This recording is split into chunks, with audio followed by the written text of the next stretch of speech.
Welcome back to the baddest YouTube channel in the world. This is Rod OG, live from the OG community. How we doing today, fam? Hope everyone is having a great day. I had a great weekend in Manhattan, going to the fight in Brooklyn. Oh, man, I hope if any of you guys were there, you know how electric it was inside that building. But you already know your boy is back with another banger, and we're going to keep these things rolling. You know, banger after banger. Just because I'm going out of town don't mean nothing. You know, you guys, I still had things dropping for you. Hey, but before we get into this video, let's make sure everybody's stopping through, hitting that subscribe button, hit that bell notification so that way, you know, these videos can come straight to you. And for my day one OG community members, let's make sure that we smashing that like button. I mean, let's smash that thing so we can make sure that we pushing our videos through the algorithm along with that hype button. But hey guys, your boy is back. But without much ado, let's get into this video. Cause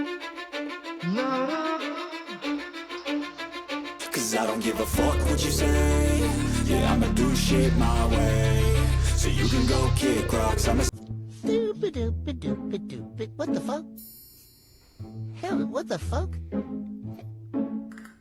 What the hell is this? What's the most unhinged rabbit hole you've ever fallen down?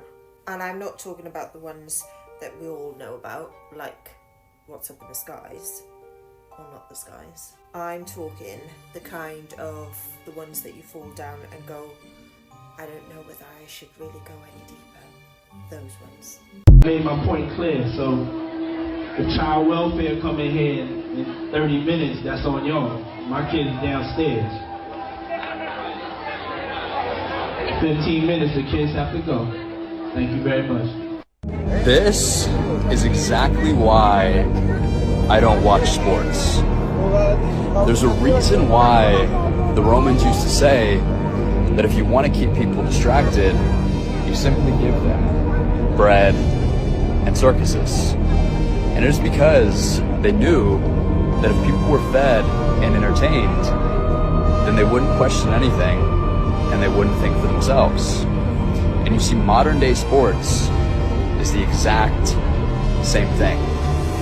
People yell at TVs, they memorize stats, they argue over other players, and they even wear another man's last name on their back to vicariously live through them. And you see all of these things happen because they want to keep us distracted and weak. Because when you have something great going on in your life, you simply do not have time to partake in bread and circuses. So you can either be your own biggest cheerleader and create something worth building, or you can live through other people and be a cheerleader on the sideline for them. I got a rabbit hole for you to dive into. And if you don't feel like diving into it, I do have a video that's posted, it's already uploaded, where you can watch the full story.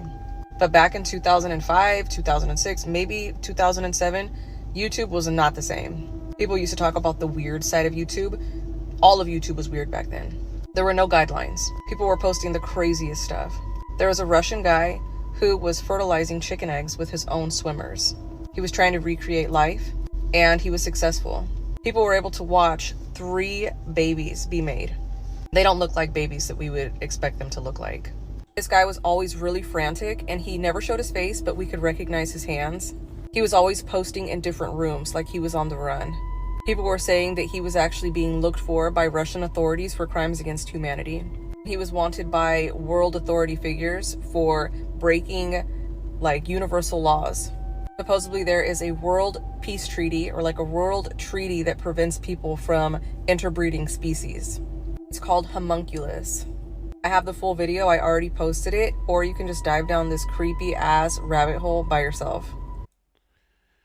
Yo, that is some weird ish. That's weird. You are trying to fertilize egg with your own sperm?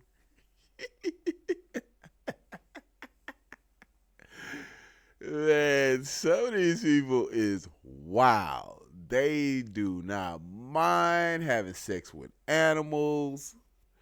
trying this weird stuff. Like, who really thinks about putting their own sperm in eggs? Trying to fertilize them. Trying to create something. That's wild. That is wild. But I just want to say this. Homunculus, that's interesting. I think I'm going to look more into that.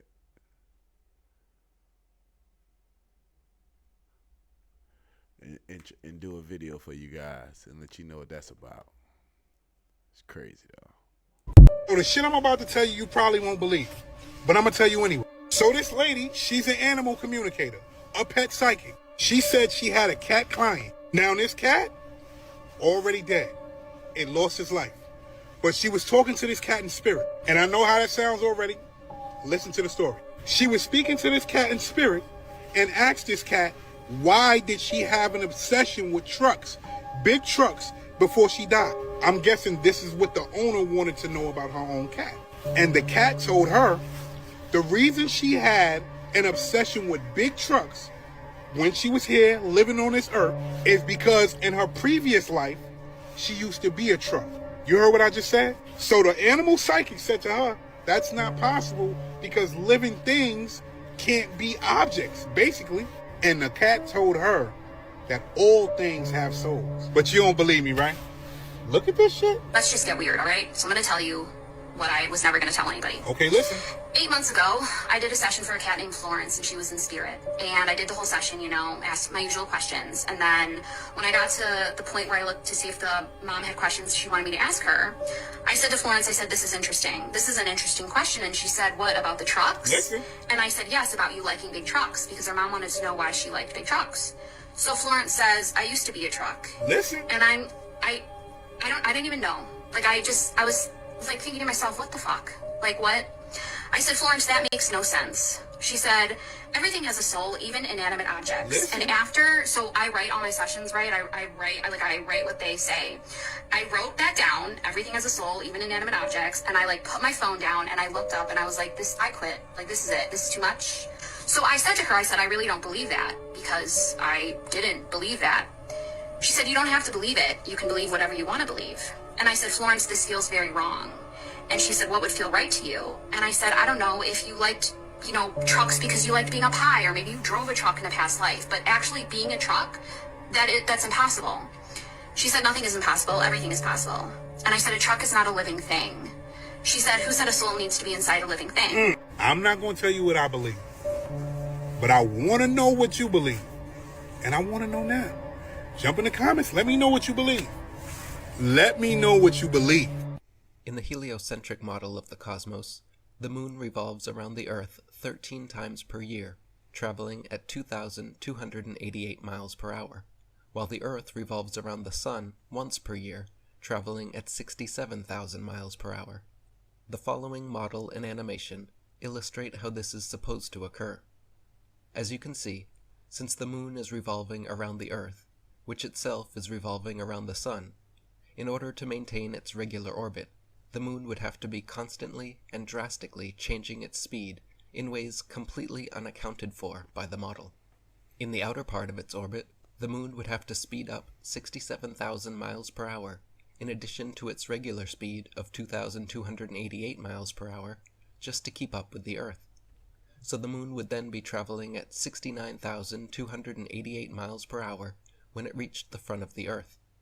At this point, since the moon is allegedly 240,000 miles away from the Earth would catch up in just 4 hours, so the moon must continue traveling 67,000 miles per hour along Earth's trajectory, while simultaneously continuing its now perpendicular 2,288 mile per hour second trajectory.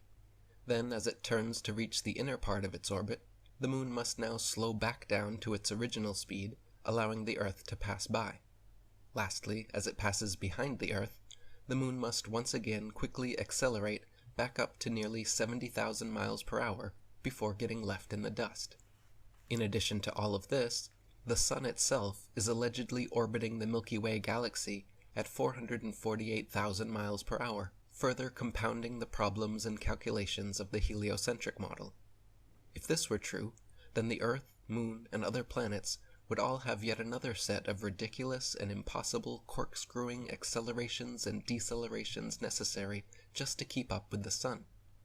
And for the cherry on top, all of these calculations have been assuming perfectly circular orbits, but the actual heliocentric model claims that the Moon's orbit around the Earth's orbit around the Sun, and the Sun's orbit around the Milky Way are all elliptical, not circular, meaning there would be even more additional accelerations and decelerations to calculate depending where each one is along its elliptical path. These constant and drastic accelerations and decelerations necessitated by the heliocentric model are rarely, if ever, mentioned by globe believers, because they have always been taught that the reason we do not feel or experience any of this supposed motion is because we always travel at a constant velocity. In their own model, however, due to their elliptical orbits and revolving around other revolving bodies, the Moon, Sun, Earth, and other planets could not maintain constant velocities, and would instead be regularly accelerating and decelerating. Yet, meanwhile, you can stack a house of cards, make a rock cairn, or play a game of Jenga, all without any of this motion, acceleration, and deceleration ever being felt or experienced. Ready for this rabbit hole? Ghislaine Maxwell's sister, Christine Maxwell, is the co-founder of the corporation that the FBI's counterterrorism division used to surveil the footage from 9/11. She also had her hands in Magellan, which, if anyone remembers many years ago, was the first curated internet search engine. But that's not even what's crazy. Stick with me here. The data mining and the software company that the FBI's counterterrorism division used was called Chiliad.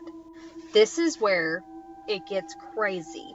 Leslie Benzies and Sam Hauser are the presidents of Rockstar Games, which are the ones that created GTA, and Leslie Benzies was actually the lead developer for Grand Theft Auto.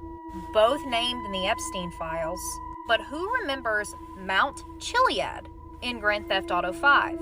If you're not a gamer, that's okay. There was a place on the map in Grand Theft Auto 5 that you went to, and it was supposed to be this really mysterious Easter egg. And at 3 a.m. specifically, you could see UFOs and aliens. And if you look, it had this symbol on the map, which to me looks like the all-seeing eye, but I see a line through it. And those little marks all around it, which is esoteric symbolism. The horizontal line being a perception or a threshold that crosses between the veil or different realms. And those little radiating marks around are called emanation marks, which basically means revelation or energy being activated. So what does Chiliad mean, and why does it hold so much significance? And it really makes me wonder if all of this is connected on a much deeper level than we can even imagine. Movie Transformers was a documentary, not a fictional action movie. Once again, it was a fucking documentary. And it took place in Mexico, and it was so bad that it reshaped the North American continent as we know it, which created the Gulf of Mexico, which this said broken god being that they refer to as McCain is said to be buried, which is the reason why there is spontaneous fires that happen quite often at the Gulf of Mexico, because its devoted followers are still trying to revive their deity. Yeah, and this deity is said to be able to extend its gift to its most devoted followers if they're able to make the transition, that is, and he can actually turn them into mechanical beings as well with this ancient Anunnaki Sumerian technology. You don't believe me? Let's cut to a clip of this said SCP named McCain, the Broken God. McCain, known as the Broken God in the SCP Foundation lore, is a colossal and enigmatic deity, revered for its mechanical and fragmented form. This entity is a complex assembly of gears, pistons, metal limbs, and intricate machinery, varying in size and design, evoking a sense of ancient advanced technology.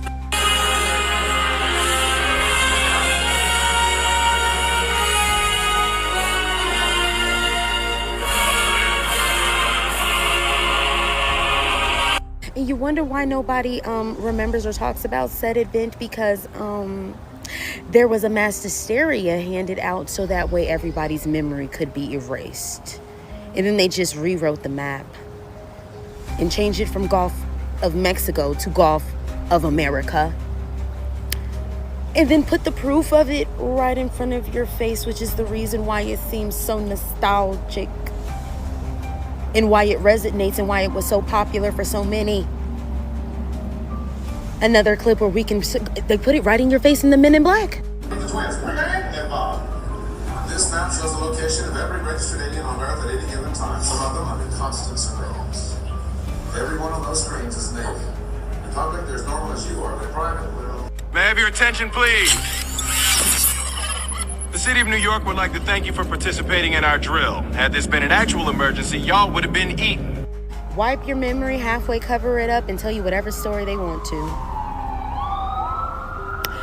Yeah? Reddit's Most Disturbing Rabbit Holes Part 1. A picture of what appeared to be an abandoned green building displaying the sign Fun Time Kids Care was uploaded on the Salt Lake City subreddit in January 2015 by Reddit user DiscoGodfather6922. The user's caption for the photo was, "What's the deal with this place? Lived across the street from it for 5 years, never seen a kid there." Locals from Salt Lake City started commenting on the post shortly after it went live, saying that they, too, had never seen anyone enter or exit the building. One person remembered seeing children inside despite the windows being covered. Another person who identified themselves as a postal worker confirmed the childcare was open but curiously said, "Regardless of my arrival time, it seemed to always be nap time." Another person mentioned a friend who broke in and found a room with a chair facing a TV that showed live video from another room within the same building. Things took an unexpected turn when user Deathship posted, "I am going to advise you guys to stop looking into this place." Investigative sleuths looked up the person's profile and discovered that the user claimed to be an ex-military member who worked at Area 51. They also asserted that they could speak 8 different languages. Reddit administrators were forced to take down the discussion from r/saltlakecity after the thread quickly turned into a conspiracy theory and a lot of rumors started to circulate. By that time, many comments had been made, and some people had even started bothering the company and disclosing private information about its owner.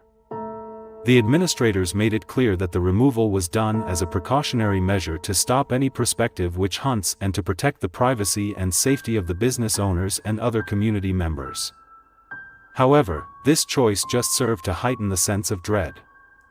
Participants questioned the reasoning behind the administrators' action as the conversation moved to other online forums. Users started to plan behind the scenes to storm the facility in an effort to save our children by the time they realized the daycare was a front for human trafficking. Even pictures that had been taken through the daycare's windows were uploaded by one user. The internet fervor persisted in growing in spite of the objections of the neighbors who stated that Fun Time Kids Care was a legitimate daycare and not a front for something evil. While all of this was going on, Vice published an article describing the plot and found the proprietor of Fun Time Kids Care. The reporter found out the current owner had bought the daycare for his mother and had pleaded with the media to leave their family business, now in ruins, alone. After an unidentified Reddit user destroyed an establishment and caused a significant, unjustified public outrage, numerous police visits, and commercial destruction. Was you/Deathship just being a prankster? Or does he know something that we haven't yet discovered? Thanks for watching and let me know what you guys think in the comments. What's the biggest rabbit hole you've ever gone down? I'll go first. It was the height of the pandemic and I was feeling very much like everybody else was feeling, that they didn't have a lot of control of what was happening in their lives. They had to stay inside. A lot of things weren't going my way and I feel like the only thing I could control at the time was my hair. So for those who don't know me, I used to have locks and they were about up to here. So what happened was I ended up combing them out. The process took about 2 weeks. So I have to maintain my hair now. So I'm like, okay, what am I going to do? So I go to the beauty supply store and I get some supplies. I got some braiding hair and I put in my hair, and all the while I'm thinking to myself, I wonder if there's a demand for this industry. I end up doing some research and I find out that yes, in fact, there is demand in this industry. So what do? I go and start looking for vendors. So I shortly find out that if you want to buy from the vendors, you have to have a business license. What do? I get a business license. I get my EIN, my LLC, and so I'm certified and ready to go. Mind you, all of this is going down while I already have a job. So sooner rather than later, I start getting all this inventory sent to my house, and I figure out that the best way for me to manage everything is to have things stored in my pantry.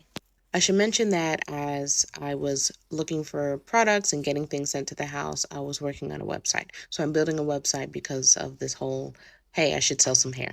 So the orders start rolling in, and of course, the more money I make, the more I'm venturing out looking for products.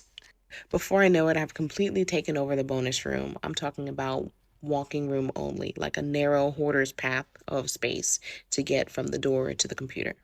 Everything else was full of products. The sales keep coming in and everything is great. So after a while, I'm like, okay, maybe I need to think about getting an actual space for this because this is not working out. It's taking up too much room in my house, which led me to looking for commercial leasing options. So remember back when I said I combed my locks out, right? So I combed them out, but they were, my hair was damaged. So I went to some place that someone had referred me to get my hair trimmed. And this was weeks after I combed my hair out because I didn't really know about hair care and maintenance again because I had locks for like half my life. So I'm getting my hair trimmed, and I talked to the owner of this salon, and I'm like, hey, do you think there's a demand for a beauty supply store in this area? She says yes. Not only does she say yes, but she's like, hey, do you want to see what the buildings look like? She had a key. And of course I said, sure, I want to see what this space looks like. So she showed me the space, and I was like, cool, who do I need to talk to get it? Now, I didn't end up getting that actual space. It was the one that I wanted, but I didn't know that it was already being potentially leased out to someone. But I did end up getting the space a couple of units over that was also available. Meanwhile, during this entire time, I'm working. Needless to say, I did not renew any kind of contract or anything like that. And yeah, it's been over a year. I have a whole store. And that is my rabbit hole. Yo, to anyone who's deep in the rabbit hole, bro, buckle up, bro, because this shit is absolutely insane. So, I took some notes here, so I remember what to say. So, in 1893, this guy named Ingersoll Lockwood wrote a 3-part book series, right? The first one is called Travels and Adventures of Little Baron Trump. The second one is called Baron Trump's Marvelous Underground Journey.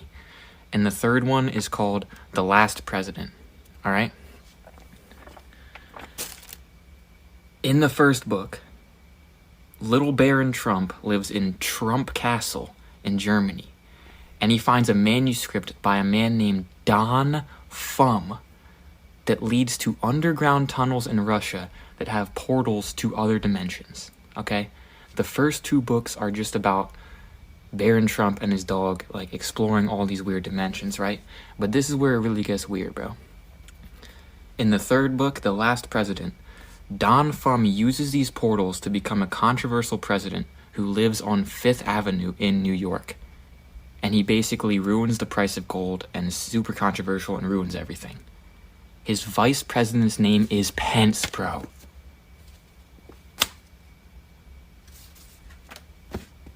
That shit is absolutely crazy, but it gets even crazier, bro.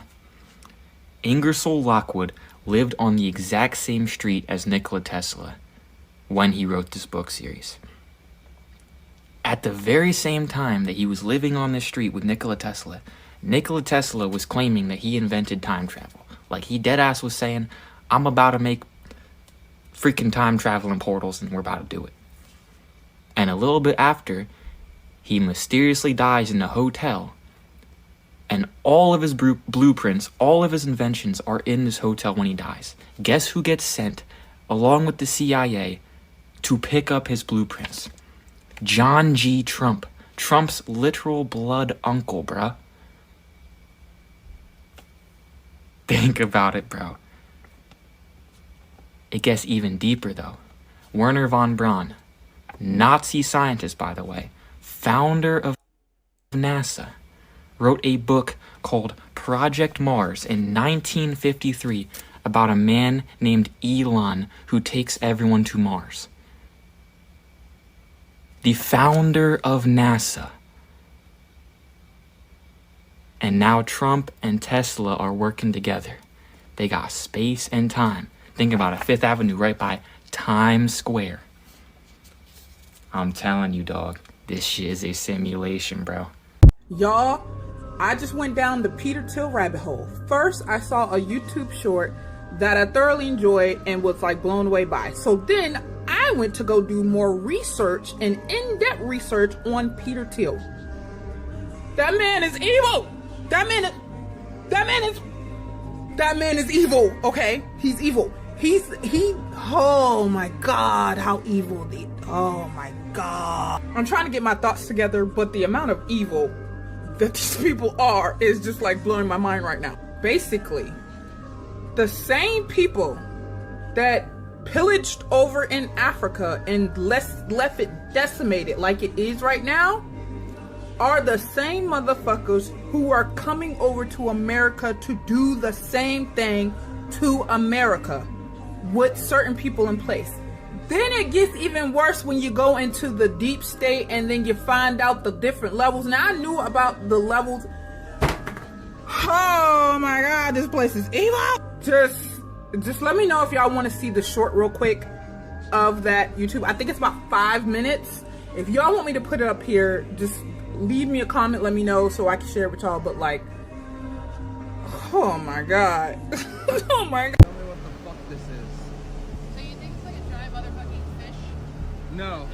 There are creatures that have lived in the water for centuries that people are scared to even whisper about. All the way back to ancient Mesopotamia, there are what we would consider in modern day as folklore, but what they considered reality. Stories of women that live in the water, and not just women, half fish, half mortal women that lured specifically men to their deaths. Now, in the age of the media, right, I believe that we are truly desensitized to what is really out there. What's not only in the water, but in the forests and all the unmapped places that humans are so cocky to think is completely uninhabited. You guys already know on this podcast, I am absolutely dedicated to taking you down the deepest rabbit hole, hence the name. For this episode, as much requested, we are going to be studying sirens in all their forms and all the different cultures that they rear their ugly heads in. Now, I want to put a disclaimer. I am not trying to force my beliefs down your throat. I'm simply saying what I see, what I believe about the water, the ocean, the rivers, the lakes, and what really resides in them. With that being said, let's get right into it. But before we do, I have to tell you guys exactly where I believe that the sirens came from. Now, me being Caribbean, I'm Haitian if you guys don't know that already, right? I used to say that I felt a connection to the water, but I realized that it was just me sensing that something was out there. Now, I actually do have a family encounter with what I think was a siren. That's later on in the podcast. But I remember distinctly, it was, I think, on my second cruise. I had gone out on the deck with my husband, right? And we were looking over into the vast, dark, deep waters. And I guess the realization that I was in the middle of the ocean hit me, and I got this wave, this feeling like I shouldn't be there.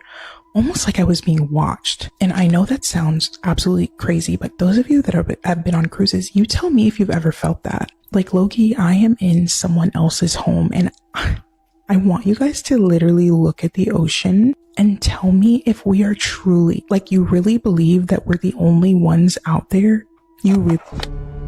I wish I wouldn't have discovered this rabbit hole. If you cannot watch this, I advise you not to if you've already taken your edible or you've already kind of changed your mind frame, because this one could mess you up permanently and change the way you look at everything. And it's the fact that light particles and atoms do not move the same when they're being observed versus when not being observed. And this isn't just a conspiracy or a wild theory. We can actually do this experiment called the double slit theorem and actually see that it does work. So what I mean by this is scientists found out back in 1801 that when particles are being observed, they move differently than not observed. They ran this test hundreds of times, just turning the machine on and then coming back to it, and they would see that when the light particles are not observed, there's a certain wave-like pattern.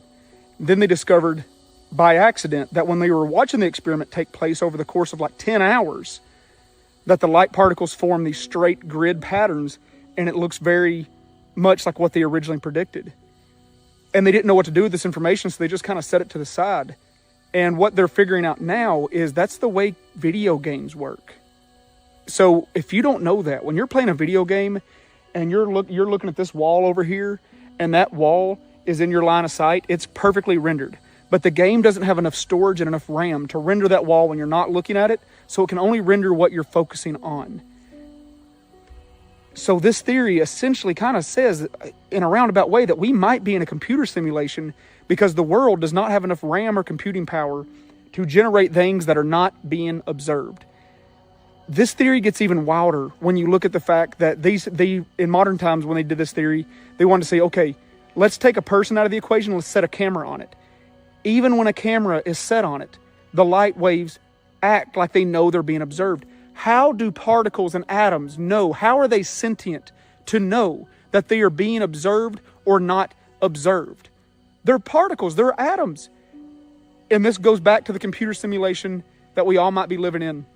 When you're playing a game, that tree, that wall, your character are all just at basis computer code. In real life, we are all at basis just atoms. Like me, Matt, I'm not really Matt. I'm a collection of atoms that is sentient and has intelligence. This might be a comforting thing of saying that, like, we are all part of the same system. We're all part of the same ecosystem. And not just like in this like old nature, tree hugging thing. I mean, like, it might for real be that grass, that tree, me. We're all the same thing broken down, and it might all be sentient. Okay. This theory is kind of blowing people away because, like I said, cameras or people, the atoms behave differently. What in them? How do they know? They don't have eyeballs. They don't have a brain. How can they know when they're being observed and not observed? And I just keep circling back to, this is computers. This is a simulation. This is like a freaking dream or something that we're living in. And I can't get out of this like circle mind loop of like, what is this? What are we living in here? And science really doesn't have a good answer for this. The best thing that they have as a theory is that we actually are like kind of psychic on a certain level. And what I mean by that is not like, X-Men stuff, but I mean like, when you're driving down the road and someone's looking at you and you look over and sure enough, you spot somebody looking at you. Our vision, our observation has some kind of telekinesis power behind it. It has to. They did a study where they had people way in these buildings, like up in these skyscrapers, and they were staring at people walking down the road in New York, like on the sidewalks.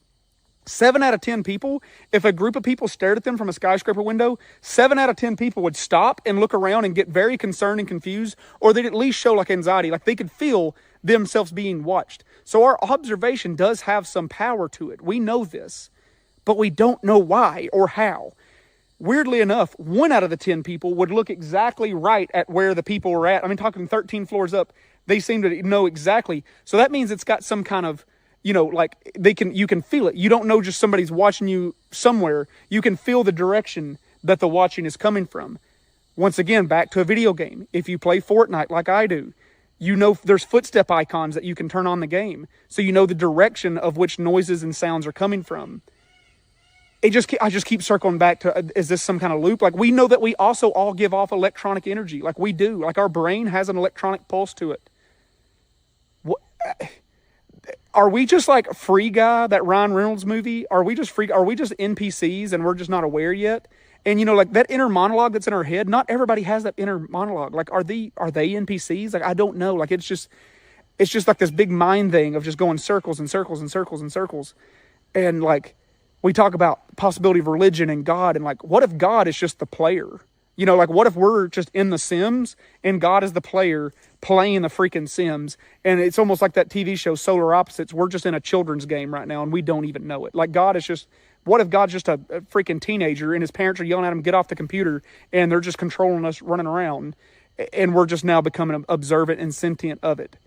Just like how AI is doing right now. Like, AI is starting to become sentient of itself and shutting itself down. Like, it's freaky to think about. And we talk about like how civilization has possibly reset multiple times over, like the ancient Egyptians and Somalians. And what if at some point they kind of came to the same realization that we did, and we got a clean slate, and now we're like a new save file.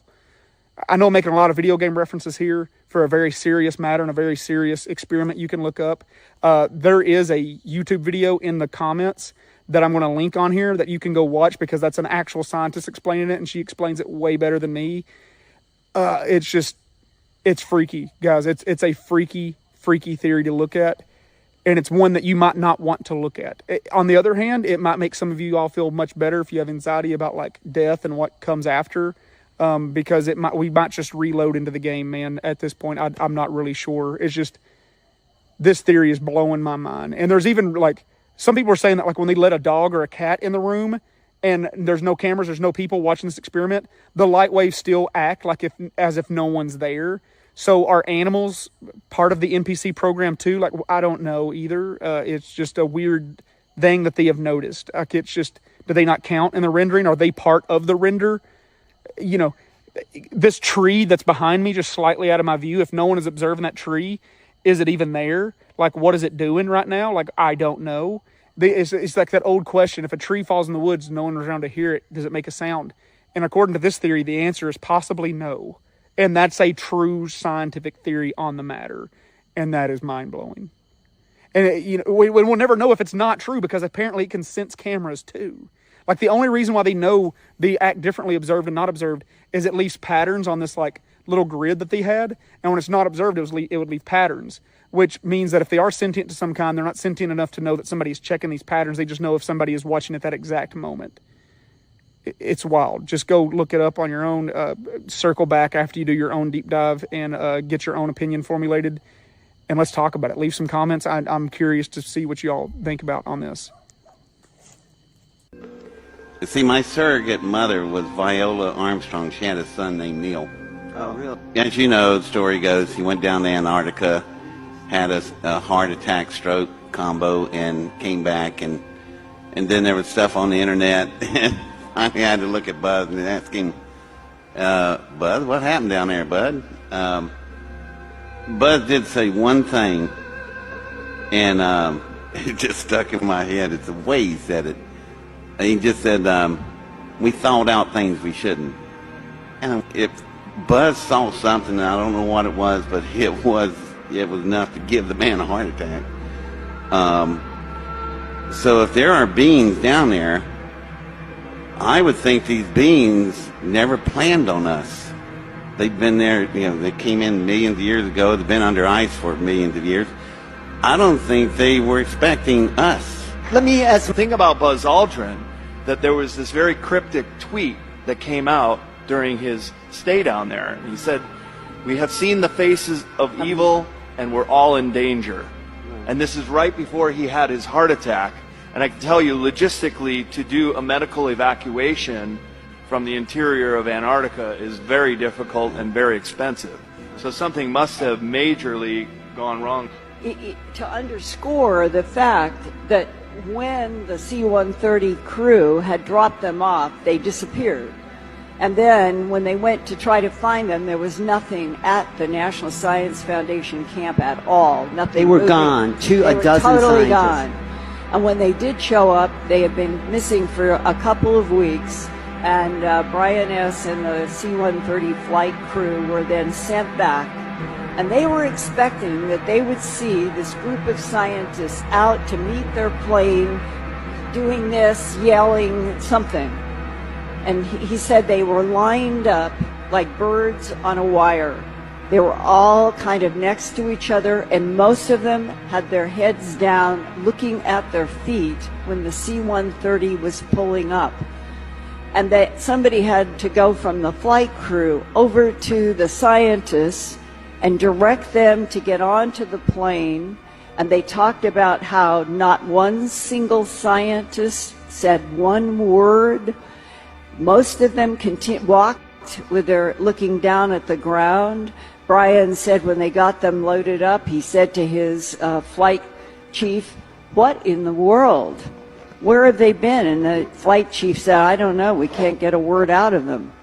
And during the flight, Brian went and sat down next to one of the scientists, and he said he leaned over and touched the scientist's knee, and the man never looked up.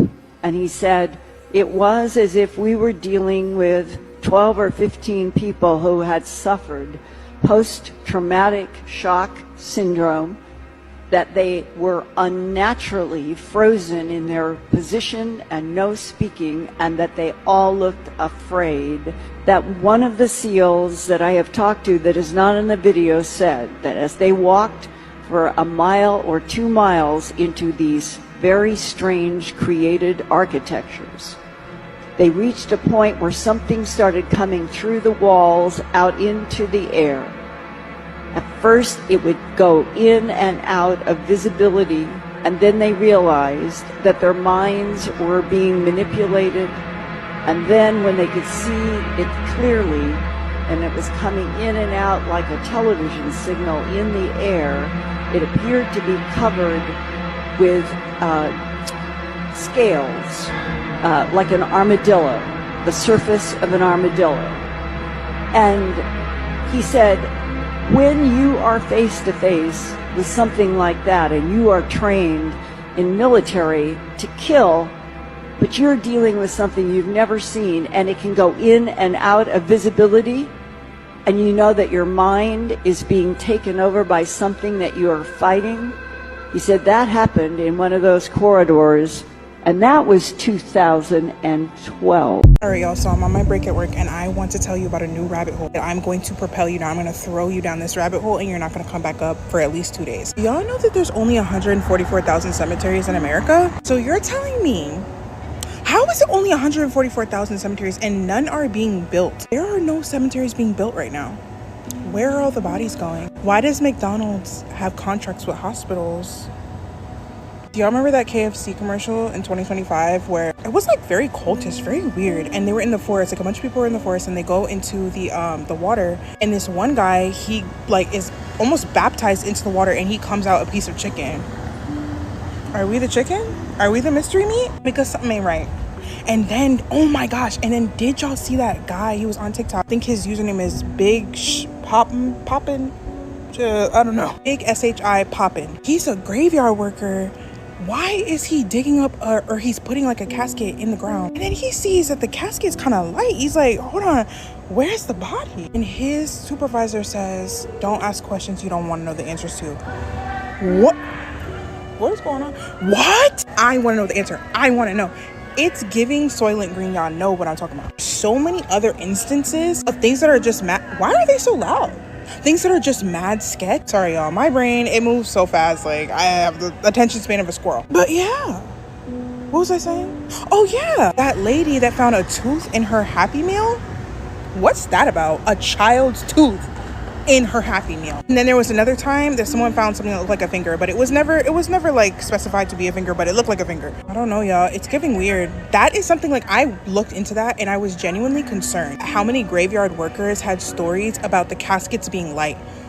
Where are the bodies? Anyway, y'all, as always, make sure you like and follow. Oh yeah, TikTok, this is all theory. It's all satire. None of this is true. It's for entertainment purposes only. Comment down below what else y'all want to get into because I got time. Why do you think we exist? We believe that this is Matrix. This Matrix bullshit my wife believes. Wife saying the same shit this nigga said. And well done. It's the reason that everything fits together. Like, it would be enough if there was. Do you believe in other lives? You lived other lives? I know that the whatever is in our body, whatever that weighs, I know that when it leaves here, it still weighs that in the universe. So it's somewhere. It came to you from somebody. Yes. Wow, right? It came to you from somebody. When it leaves you, it's going to go someone else. Yeah. It's the reason that when you're young, there's a lot of things that you learn that nobody taught you at all. You just... This whole world is just one big school. Right. One big school. And when we die, we're not going to know as much as we died, but even as much as we lived. You know, we don't know anything. Only thing we know is what they told us in those books. Right. You know what I mean? Or whatever it is. That's how you know that there's truth in the history, though, because we're now in a place now in history where we're able to know more about the universe than ever. Like, we've been to places now. You know what I mean? We've been to all these planets and we've had these experiences unlike anybody else in history. But the problem is that whatever they said about the planets 6,000 years ago, bullshit. No, it was all true. And we are just now finding out. So the question is, how the fuck did they know? Oh, shit. Why did they say Mars was the red planet before they got there and explained to us that that's what it was like and what the environment was? How did they know about the rings on that planet? And why were they correct about it? And if they're that correct, what were... I'm saying... Like I said, who are we? Who's our ancestor? When it first started, how did my ancestor look? My millionth ancestor. Wow, I can't even say a million ain't nothing. A million years ain't shit compared to time. Trillion, who's my trillion? Ooh, life is a bitch, huh? Right. There's no time. We made time, but it's really eternity. That's what you were saying when you said the 365 days. So before somebody called it that, then how old were you? Like, how were you measuring your Before Julius Caesar said, hey, motherfucker, this is going to be 1 year because I can't take this shit. So it's no such thing as time. It's eternity, and we turned it into time. Yeah. I thought when I was real young, I thought if you was a great, great man, you generally died around 25 or 26. Oh, so I had planned my life according to that. And I got into this thing about 6 or 7 years old where I was like, yeah, every 7 years, that's almost like a new you. And so I've kept that model going my entire life. So, I've lived 7 whole existences that were separate from the one before it, taking what it takes from it, but yeah. That's amazing right there, you know? You could just fuck my whole head up right there with all that shit, man. When you do die young, it's the way it is. So the other day, I fell into a rabbit hole looking up pictures of historical fine-ass men. You're listening and you're not judging, okay? Anyways, I came across this picture of Franklin Delano Roosevelt, Frankie D. And I was like, hey, Frankie, swing my way. You sure look good. So I was like, hey, he could get it. He probably wouldn't want it from me because I don't think he liked black people. Anyway, tell me how this isn't even FDR. This is not Frankie D. It is very, very common for historical figures to be misidentified in photos. So this is not FDR Sr., but this is FDR Jr. He is the son of FDR Sr. and Eleanor Roosevelt. All right, so Eleanor Roosevelt and FDR were cousins. They were 5th cousins, but that's still in the same family tree. They had the same last name. And people were like, are you guys sure about this? Like, are you guys sure? Even his mother was like, anybody but her. Like, she actively tried to sabotage their marriage. Teddy Roosevelt, who was Eleanor's uncle, he said when they were getting married, he was like, well, at least the name is still staying in the family. Messy boots. This was a messy man. Messy. Eleanor had some self-esteem issues. Like, Ellie grew up with a mother that pretty much openly told her that she was very plain looking and, she felt almost embarrassed that this was her daughter. Marriage was a little rough on Ellie. I think due in part largely to the fact that, like, she did not like having sex with her husband. Ellie did not like to hunch on Frankie D.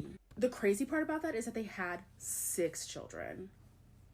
Girl, like, she really didn't like being a mom either. Like, she talked about how just being a mom, like, motherhood was just like, not for me.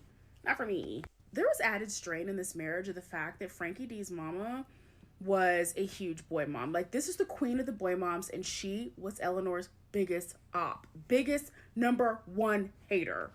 She would literally tell people that the children that Ellie was giving birth to were not her children, that they were hers. They belonged to her. And that Ellie was just the vessel for those kids. Like, bitch, are you for real? As if life is not already bad enough. In 1918, she goes through this man's suitcase, being a wife, doing wifely duties. And what does she find? A bundle of love letters, and they weren't to her. Frankie D, who, by the way, has no lips. He is lipless. I just want to point that out in case y'all missed that. This man was cheating on her. Who was he cheating on her with? Lucy Mercer, his secretary. So FDR is with the secretary who's busting it wide open secretarial style. What is Ellie to do? Ellie got her lick back. Because if Frankie D can be outside having a whole other relationship, his relationship, by the way, with Lucy was pretty serious. Like, he actually contemplated leaving her. But everyone was like, no, you can't leave her because of your political career. So Ellie's like, well, I'm going to be outside too. A lot of people assume that Eleanor Roosevelt was a lesbian. Like, that's a commonly said thing. Now, I can't speak as to whether or not she was bumping pocketbooks or not. I don't know. I personally think that she did have a very passionate physical relationship with one woman, and that would be reporter Lorena Hickok. So she was covering the presidential race and all the things around that. She was an AP reporter, and she got very close to Ellie. They would write to each other 10 to 15 page letters. What? I have best friends. I love them, but not like that. The letters would say things like, I want to put my arms around you and kiss you at the corners of your mouth. I can't kiss you, so I kiss your picture goodnight and good morning. Ladies, I think we're in love. Another one of Eleanor's ops was J. Edgar Hoover, because he kept a very large file on all the communications and comings and goings of Nellie and to the people she kept company with, because he is a messy ass bitch. This is one of the messiest, probably most dangerous people in American history. Like, what a bitch. She also spent a lot of time with her bodyguard, Earl Miller. He traveled with her. They knew each other very well. There are people that were close to her who have said that she was very much in love with him, but it's unknown of whether or not the relationship might have gone physical. And Earl, being the gentleman that he was, never spilled her tea. Like, he never, ever came out and said anything about his relationship with her. In fact, there is absolutely no correspondence that is available now about, like, letters or anything between the two of them. So if they existed, he probably destroyed them. I feel like Frankie D and Ellie are the first, like, American public couple in modern history where they, like, openly had, like, a publicized marriage. Like, obviously the marriage that they had was a part of his political career because she became a very huge force in American politics, but behind closed doors, they were both creeping and having separate relationships. Let me know if you want a part 2 so we can find out who FDR was with the day that he died, and he wasn't with his wife. Do you want to go down a weird rabbit hole and get on this?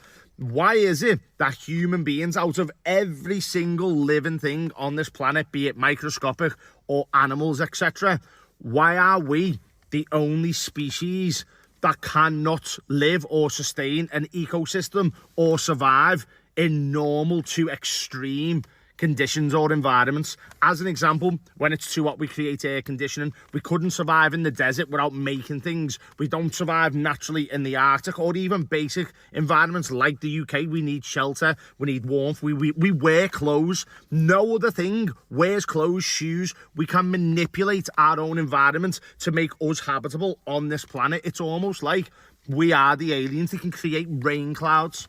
Have you ever thought of this? Like, we destroy the environment, we can communicate, we create electricity. All other things can naturally live. If we went, they carry on. Whereas we need to do this to survive. So my mind be swirling sometime, y'all. Like, my mind was swirling around today. It was doing backflips and cartwheels. I'm at work, and all of a sudden I'm able to see reality through a different lens and through a different perspective. And it happened just like that. It's like a switch had flipped inside of me, right? It's like what I'm seeing in front of me. How was I able to conceive that? Like, if I'd never seen what I was looking at in front of me a day of my life, and I'm looking at this new image, how was my mind able to visually, like, conceive what I am looking at? Like, how is my mind able to create the images that I'm looking at? Like, where did my mind get the inspiration to create these images if I have never seen what I'm seeing before? The shit goes deep. If I have never had an inspiration or have been given anything, and even if I was given anything to create these images, where did that inspiration come from? What is behind the scenes of that creation if I myself have no idea of how that thing was created? Right? It's like if I'm looking at a car in front of me right now. If I have never seen this vehicle in my life, let alone the word vehicle, right? And that's a whole nother rabbit hole we're not going to go down right now. But if I've never seen this vehicle a day in my life and I see this vehicle for the first time, how did my mind know to form what I'm looking at as a vehicle in front of me? Like, how is it being depicted? Like, how is it being shown to me? How is it being created? What is the inspiration behind the image and how it's been created? How I'm able to view it, how I'm able to see it. It goes deep, right? It's like the theory of moving parts, moving particles. Before you can see an image, does it actually exist? And I made a video on this before, a while back. Before you can see that image, does it actually exist? I get what she's trying to say. You know, I could pick up what she's putting down. And that's kind of true. How do you know these things are the way they are? How do you know certain words are spelled the way that they're spelled? Who came up with this idea that this is the way a certain word is supposed to be spelled? Is it because this is something we always been taught? Well, who taught that person who taught us or wrote the books that say that you spell the T-H-E? How do we know that the is T-H-E? Who came up with it? And if they came up with it, why did they come up with it? And who taught them? Or did they just say, you know what? I think that this word is spelt this way. And how do we know that these letters that we see are pronounced or said the way that we say them? Who knows that who for sure say that is the way that they are pronounced? Who came up with it? Was it another human being? Now, we all have our faults. So who's to say that because they say that it was pronounced that way, that that's how it was pronounced? Just because it was a way that they wanted to create a language or something? Who knows? And she's right. How does your brain know certain things besides the fact that it could be we are just energy? And every time that our body gets old and our energy passes on to the next body, it learns a little bit more. So now it's telling us, hey, in your past life, this is what this was. So now when your energy moves on, it's already giving some of the basics to the next body. This is this is that is this. That could be it. But who knows? Let's finish this video.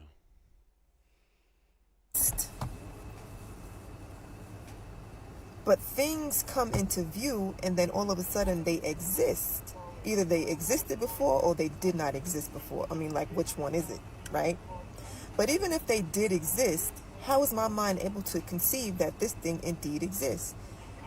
If I've never seen it before, how am I able to see in this image and know in my mind that it is that image without bringing in, like, yeah, okay, they have these terms and things for these types of things, but how did my mind know to create this shit? How did my mind know to create that tree? How did my mind know to create the cloud? How did my mind know to create the house? How did my mind know